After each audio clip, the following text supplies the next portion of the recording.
Hi everyone, welcome to the second video in a two-part series on proving identities.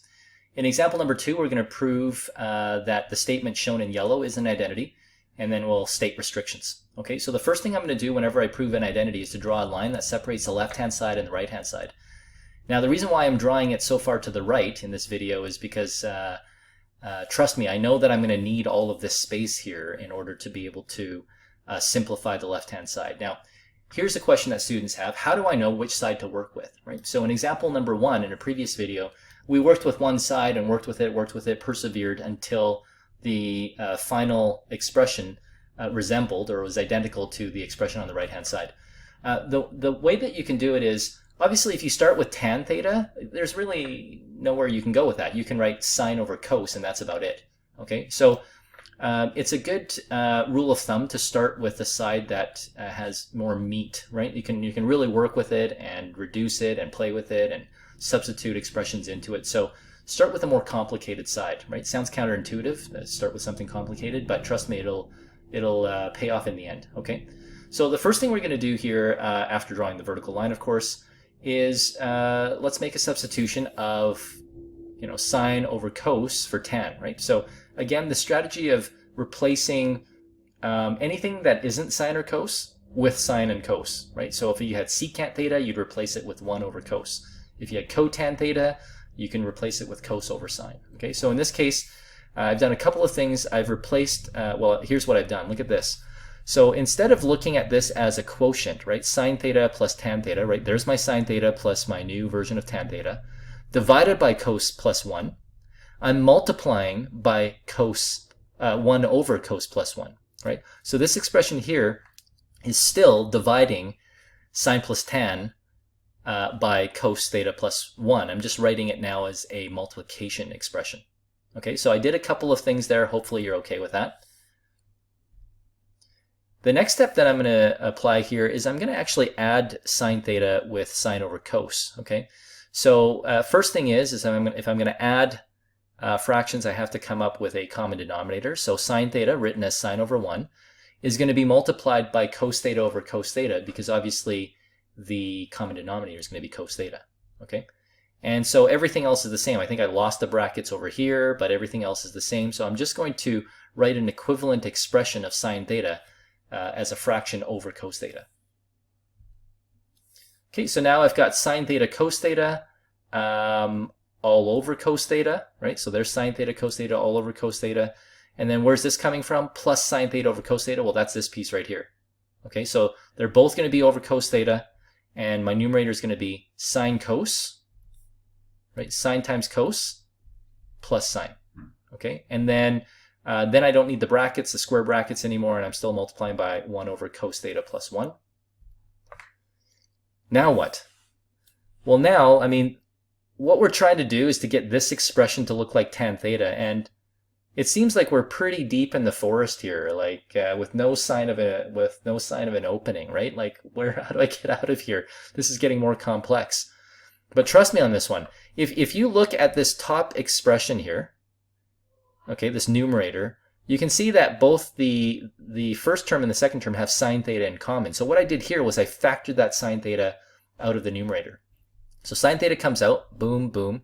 Okay, it looks like I'm canceling it, but it's just simply placed out front. And I'm left with cos theta plus 1, right? If you divide each of these by sine theta, you'll get cos theta plus 1. Okay, let's see if you can predict what the next step is, because I'm running out of room, so I got to finish up fast. Well, the next step is simply, wow, it's just going to be tan theta. That was fast. I thought it was going to be another step in there, but cos theta plus 1 cancels out with cos theta plus 1. And you're just left with sine over cos, right? But of course, sine over cos, as you know from your quotient identities on your formula sheet, is tan theta.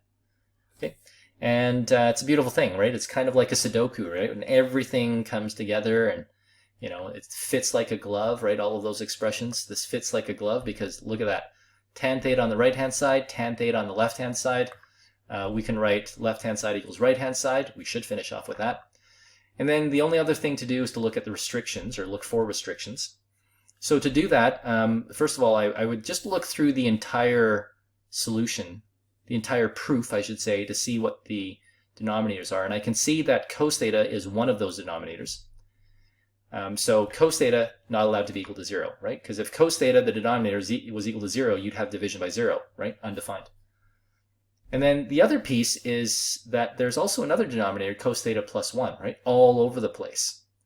So if cos theta plus 1 can't be equal to 0, in fact, I should write this down somewhere, cos theta plus 1 can't be equal to 0, then that means if I isolate cos theta, I end up with cos theta cannot be equal to negative 1, right?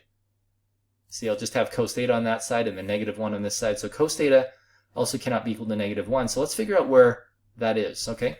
So cos theta is equal to 0 here and here, so those are not allowed. And cos theta is equal to negative 1. Where's the x-coordinate on the unit circle equal to negative 1? Right over here. So these are the prohibited places. These are the places where if theta was actually equal to, I guess this would be 90 degrees, and this would be 180 degrees, and this is 270. If theta was actually equal to any of those angles or its coterminal angles, then this identity would be undefined. Any other angle would be perfectly legit. It would work perfectly for the identity, right? It would, if you subbed in those values, it would be an identity. Okay, so how do we write that? Well, we'd have to use the general form. So I do believe we have theta is equal to 90 degrees plus multiples of 180 degrees. So 90 plus 180 is 270, plus 180 is 450, plus 180 is 630, etc. And also, actually, this is not true. This is wrong. I should actually write it as 180 degrees. Because right now what this says is multiples of 180 degrees, but that would be 180 and then 360. But 360 is perfectly legitimate, right? In fact, if you subbed in 360 or 0, you would get cos 360 is 1, 1 plus 1 is 2, no problem, okay? So this is actually wrong, okay? So it should actually be 180 degrees plus multiples of 360. Okay, and then don't forget this piece here. I'll just write this over here. So the final answer is actually theta is equal to 90 plus multiples of 180. That's right. Comma 180 degrees plus multiples of 360. That's also right. And n is an element of the integers. Okay, so when you're proving identities, you need to be able to do all of these different steps, right? Sub in, make sure that you write things in terms of sine and cosine. You might have to factor. You definitely will find yourself in situations where you have to add or subtract fractions. Okay, and then at the end of the day, you might have to refer to your formula sheet as well to make replacements. Okay, this is something that isn't like, oh, I watched these 2 videos, or I did these 2 examples, so I should know how to do it. This is something that really comes with practice, and every time you do one of these, you might get stuck. You might have to back out. You might have to keep the faith and try to keep going and see if you get out of it, out of the forest, as it were. But I guarantee you that you'll get better at this with more practice. Okay, so good luck, and if you have any questions, feel free to ask.